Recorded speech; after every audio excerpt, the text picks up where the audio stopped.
Good morning guys! So, ayan, katatapos ko lang mag-breakfast. Ang breakfast ko ay kamote. Ayan, kamote. Hindi ko pa siya masyado naubos. Kamote at kape. So now, may share ako sa inyo guys. Punta tayo sa taas, sa third floor. May na-receive akong item na isang araw. It's a Gucci bag, kaya lang, something is different nung nakita ko yung Gucci. Parang feeling ko hindi siya real Gucci bag.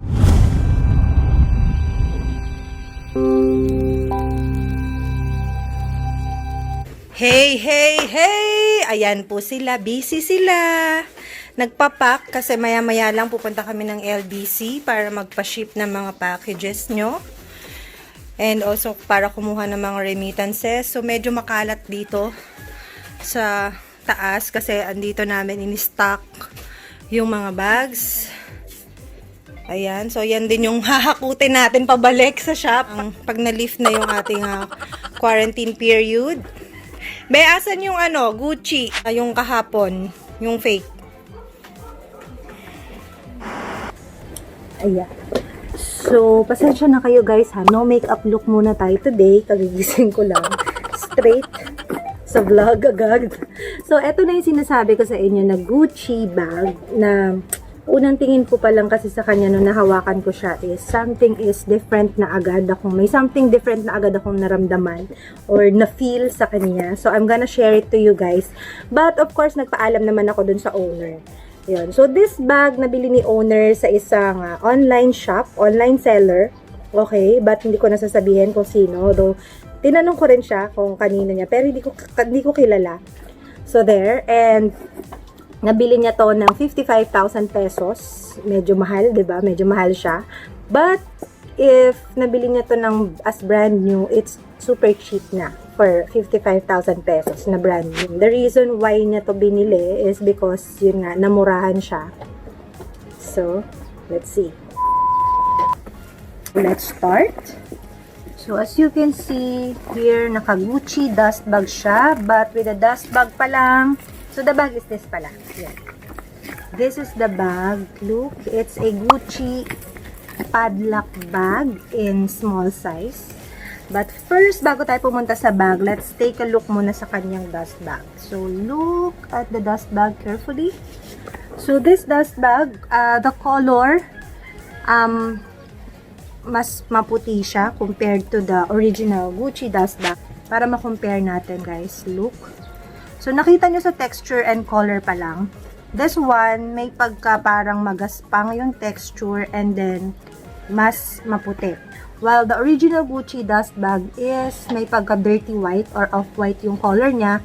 And as you can see, texture pa lang ng dust bag, ma-feel mo na kagad na medyo parang malambot siya. Soft feel siya and medyo makinis din siya. Okay. And then let's go to the Gucci logo na nakatahi sa kanya. Look. So dito sa fake Gucci dust bag, pansinin nyo yung dito niya. So, both sides dito ay naka-stitch ng buo. So, tingnan nyo ha. Here. Ayan. So, look nyo yung stitch. Then, this one is the original Gucci dust bag. Pansinin nyo po na yung stitch niya dito, butas siya. So, hindi siya buong nakatahi dito sa dalawang gilid. So, yung tahi niya is nandito lang sa four corners nitong rectangular patch. Ayan. See? From there, malalaman na kagad natin that the dust bag is not real.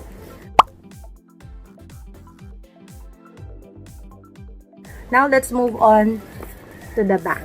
Okay. So, first impression, nung inopen ko siya, sa dust bag is that napansin ko kagad yung hardware niya. Masyadong madilaw. Super it's hard to explain pero pag nakita niyo siya in person, sobrang madilaw na madilaw yung pagka-gold niya. Look at this. Oh, ayan oh, 'di ba? So yun kagad yung napansin ko. Sabi ko parang iba. Because usually, hindi ganito katingkad ang pagka-yellow ng original Gucci chain. And then, when I saw this part, yung dito sa may, yan, yung pinaka-padlock niya, the material ng metal, may pagka-cheap yung dating niya. So, it doesn't look luxurious. So, mukha siyang cheap lang talaga. It's hard to explain, pero once na makita nyo siya in person, maintindihan nyo yung sinasabi ko. I'm not sure if, kasi if halata sa video, guys.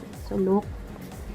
Ayan siya. And then, another thing that I noticed is medyo parang, kasi nakahawak na rin ako before ng ganitong Gucci bag.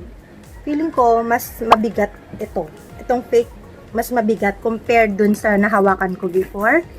And then, inamoy ko siya. So, di ba before, lagi ko sinasabi sa inyo na try to smell also. Minsan nandun din nasa amoy din.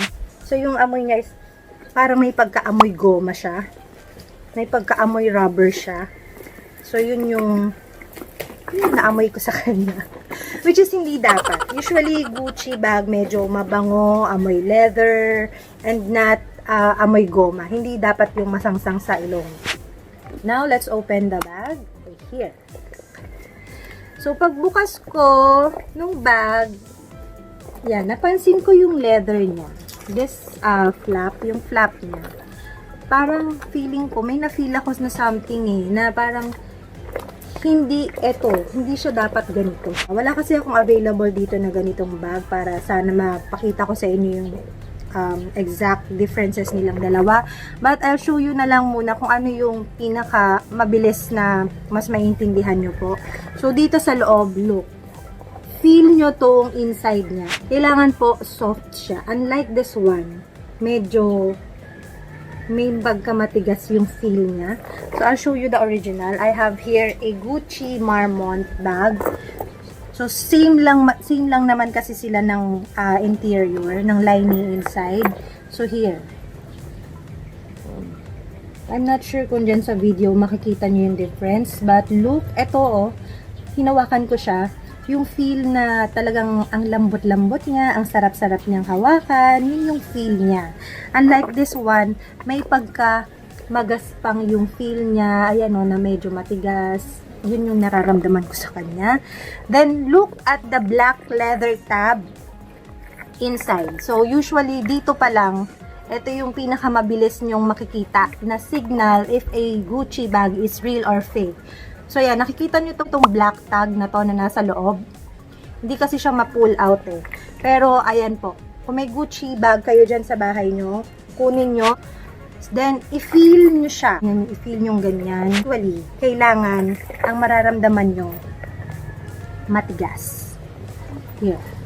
Here is the original Gucci tab. So, pakita ko lang. Ayan matigas siya. So, medyo matigas siya. Okay? Unlike, etong nandito natin sa fake, hindi ko mapakita ng maayos. Malambot po siya. Okay? Hindi siya matigas. Malambot siya na para lang siyang tela. Ayun siya. So, usually, ito is a big sign na if your Gucci bag is real or fake. So, doon pa lang ma-determine nyo na.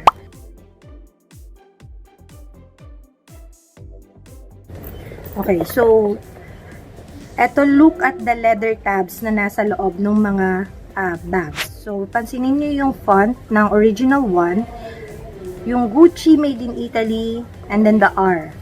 Diba? Pulidong-pulido yung pagkaka-emboss niya. While, look at the fake one. So, mapapansin nyo, masyadong malalaki yung pagka-emboss ng mga letters. Yung leather tab mismo, pansinin nyo yung corner leather tab ng fake, medyo naka-curve siya, which is hindi dapat. Dapat yung corner niya is patusok siya, as in sharp edge dapat. Okay. So, Miss Ana, may card siya fake pa rin yun. So guys, ito yung lagi ko sinasabi sa inyo na kahit ano pang inclusions niyan, card, dust bag, box, or whatsoever, receipt, always still, dun kayo mag-base sa bag mismo. Cause, yun nga, madali namang pikein ng mga cards, receipts, etc. na yan. But yung bag, hindi siya ganon kadaling dayain. So, may makikita at makikita pa rin kayo na red flag sign sa bag mismo. Okay? And now, ito pa yung nakakaano dito sa bag na to ha. Sabi sa akin ni owner, Miss Ana, meron siyang authentication receipt from online. So, ito papakita ko sa inyo. Authentication receipt na pinakita niya sa akin. Well, ako kasi, in my personal opinion ha, hindi kasi ako naniniwala sa mga online authentication. Because, first, hindi naman nila literal na nahawakan yung bag, diba? So, how can they be sure that the bag is real? Just like dito sa bag na to. So, inauthenticate nila and nilagay nila that the bag is legit. Well, in fact, it is not. Diba? It's a big fake. Okay? So, next. I asked the owner of the bag, Sis, sino ang nag-provide ng online authentication? Is it you, nung pagkabili mo, pina-authenticate mo siya online? Or is it the seller na may naka-ready ng authentication na certificate? And she said, the seller. So, may naka-ready na authentication certificate for the bag. Which means, so parang, alam mo yung parang may pagka-defensive side na kaagad. So, para hindi ka na mag-worry, hindi ka na magtaka dun sa bag. Automatic, may naka-ready na kaagad na certificate. Ang kaso nga lang, hindi na verify yung certificate if it's really legit. Okay? So, yun. So, that's one tip na ma-advise ko sa inyo guys. Pagdating sa mga online authentication, it's up to you guys. It's up to you, but ako talaga, hindi ako personally, sa ganyan. Because yun nga, hindi naman nila personally nahahawakan or nakikita yung bag mismo. Kaya pag kayo guys, ang dami sa inyo na nag-message sa akin, Miss Ana, pakicheck naman to. Miss Ana, pakitingnan naman ko to. Baka kung fake ba siya or ganyan. Most of you, sinasagot ko ng it's really hard to determine sa photos lang. Kasi, ang daling sabihin na, yes, it's okay. Pero, since sa dami nga po ng sagagaling na manggaya ngayon, minsan sa picture talagang nakaka-deceive, nakakaloko na. So, dun lang natin mas ma-determine kapag nahawakan na natin mismo yung bag. Pag we feel na something is different, na something is not right, then dun na kayo magtaka. And also, if the price is too good to be true, palagi ko sinasabi sa inyo yan, guys, wag na matigas ang ulo. Okay? Kapag sobrang mura ng presyo, na talagang, unless na lang, like yung ginagawa natin sa mga live natin, it's because for charity reasons, ganyan. But, again, mag-ingat. So, be vigilant, palagi nyong i-check, lalo na kapag ganyan na sobrang mura. So, always double, triple check if the bag that you're getting is real or not. Okay? And always ask your seller if they offer money back guarantee. That's very important. But, again, madaling sabihin, yes, money back guarantee. Ang tanong, alam mo ba kung saan siya hahanapin? Miss Ana, nag-meet up naman kami. Pumayag naman siya makipag-meet up. Okay, nakipag-meet up. Sinabi niya sa'yo, yes, money back guarantee yan, sis. Message mo lang ako, dadating ako. Oh. Ngayon, minessage mo na. Sis, yung bag is fake, ganyan. Oh, sige. Afterwards, naka-block ka na. Saan mo siya hanapin? Diba? So, make sure, yes, nag-offer ng money back guarantee, but make sure na alam mo kung saan mo siya babalikan, kung saan mo siya hahanapin. 'Di ba?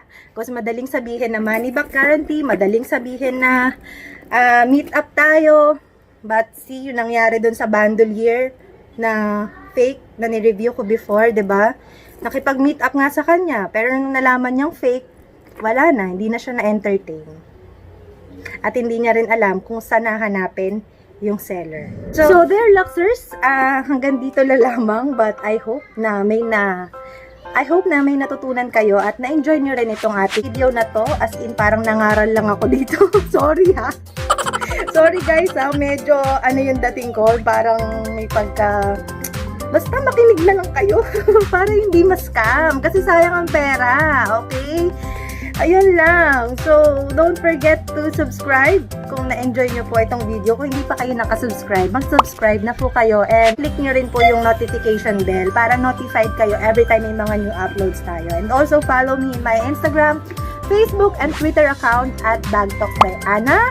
May kumo na rin ako. Okay, so until next time, see you guys. Bye!